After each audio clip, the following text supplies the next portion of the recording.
Hi again, good guys of YouTube. Today we want to talk a bit about how long time does it take to downsize. Yeah, and we thought about it and we pretty much agreed somewhere in average between 6 months and 1.5 years. Depending on how much stuff you have, how much you're downsizing, and what's your personality. For us it took around a year. I think for the first couple of months we really got rid of a lot of stuff. A lot. And then after that, it slowed down. Yeah, it felt like we were donating stuff on a daily basis. Clothes for us didn't take that long. It was actually kind of an easy area to start in. So I think that's one of the first places where we actually started getting rid of stuff. And we both did challenges to help us speed up the process. So I did the project 333 and you did the 100 thing challenge, and that included a lot of your clothes. So that was a really good starting point for us. So clothes wasn't actually that difficult, but for me, my sewing room, I had a whole room. It's ridiculous. I had maybe 80 square feet, 8 square meters, 7 square meters, I think, a whole room just for my hobby gear. So I had 2 sewing machines, I had tons of fabric, I had all kinds of stuff from when I went to school to learn how to dress design. I had markers, I had paint, I had canvases. You are a crafty woman. It took a while, so that was definitely one of the most difficult parts for me. And I had to fit it all down into a 1.5 feet wide closet. So that was a challenge. Yeah. And that included a lot of office stuff as well. So not even one closet. Yeah. I had like 30 or 40 books and they went out pretty easily. It wasn't too hard because I had read them already and I got some of them on the Kindle version. So, but I think the hardest part for me that took the longest time was my CD collection. I have way more than 100 CDs. I think you had three or 400 yeah, CDs. Probably, it's a long time now since.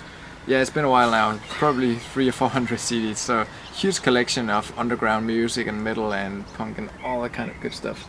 Yeah, so CDs took a long time for you, but I hardly had any music and it was pretty easy for me. But books for me took longer because I had a lot of like design books and they have pictures in them, and the like image-based books are just not the same on a Kindle version as textbooks. So yeah, that took longer for me. Yeah, we had tried to kind of build my CD collection into the interior by doing like a music bar. Where instead of it's pretty cool. Spirits, you would have all the CDs on the rows and stuff, and it kind of worked out pretty well, but we needed the space. The bar needed to go. Kitchen items are actually kind of easy and it makes you feel very efficient because they are kind of big, a lot of kitchenware, and a lot of stuff from the kitchen you don't really use. I was really surprised how much stuff we had in drawers because you have 5 of everything or something. Like, it feels overwhelming, so it's very easy to just get rid of 4 and keep 1. Yeah, and a lot of funny machines too. Yeah, a lot of machines that you might not use that often. So for us, the kitchen it felt like it went really fast. It wasn't that difficult. And then for a long time we actually kept a lot of things in a box, and then for 2 months I think that box was behind the couch, and we didn't have any idea what was in the box, so after 2 months we would just see if we needed anything. I think we did grab 1 or 2 items. I think so that too. was it. Items that we had a certain sentimental connection to was pretty hard, and that also took a while. I think I kept like 5, 6 or 7 items. Maybe we should do a separate video about those items. We probably should. I think it took us about maybe 2 years, maybe a little longer, before we were down to the amount that we still have kept today. And these are the items that it's not stuff that you need to have, but they have some sort of sentimental value. For me, it was, for example, a porcelain dog that I got from my grandparents. You don't need that, but it makes me happy. It makes me happy to look at it, and I didn't want to get rid of that one. I had some porcelain dolls. I collected them when I was little, and it took a long time. And teddy bears and books and all kinds of things. I even had this huge thing to make lace on from my grandmother. I kept that forever. But I think I really tried to get rid of that one, but I think around 2 years. And then we were down. pretty much where we are now. Yeah. We still throw stuff out, but now it's fewer items. Yeah, and it's really important to end this video on the note of, yes, we have downsized, but it is a continual process. Yeah. It goes on for the rest of your life.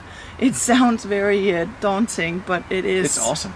Yeah, but there's always things that sneak in and things get unorganized and stuff. And I always have to keep going through my wardrobe. I go through my tools every once in a while. We go through the kitchen. We get, you get a tray, you get Tupperware or something, you get new glasses, anything. So you just have to always go through things. And maybe an ottoman that needs sorting, or behind the couch. And kind of adjust it to the space you live in, and that of course can also change from time to time. Yeah. Sometimes you might have a bigger apartment and so on. So yeah, it's a continual process. And still, like last week, we were going through some kitchen cabinets, not for kitchenware, but more for like old keys and books and stuff that we just tend to stuff into small spaces. Yeah. It takes somewhere between 6 months and 1.5 years, maybe 2 years, but then after that it just keeps going, and to us it's a good thing. It's not like, oh, that's frustrating, but no, it's just kind of the lifestyle. I think it's fun to go through our stuff once in a while. Yeah, and going through the stuff and kicking it out is exactly what makes us not need a huge house, because we don't have to have a big space to store all our stuff. That's it for this video, guys. If you have more questions, just please leave them in the comments below. If you like the video, give it a thumbs up, share it with people you think might be interested, and we'll see you next time. Bye.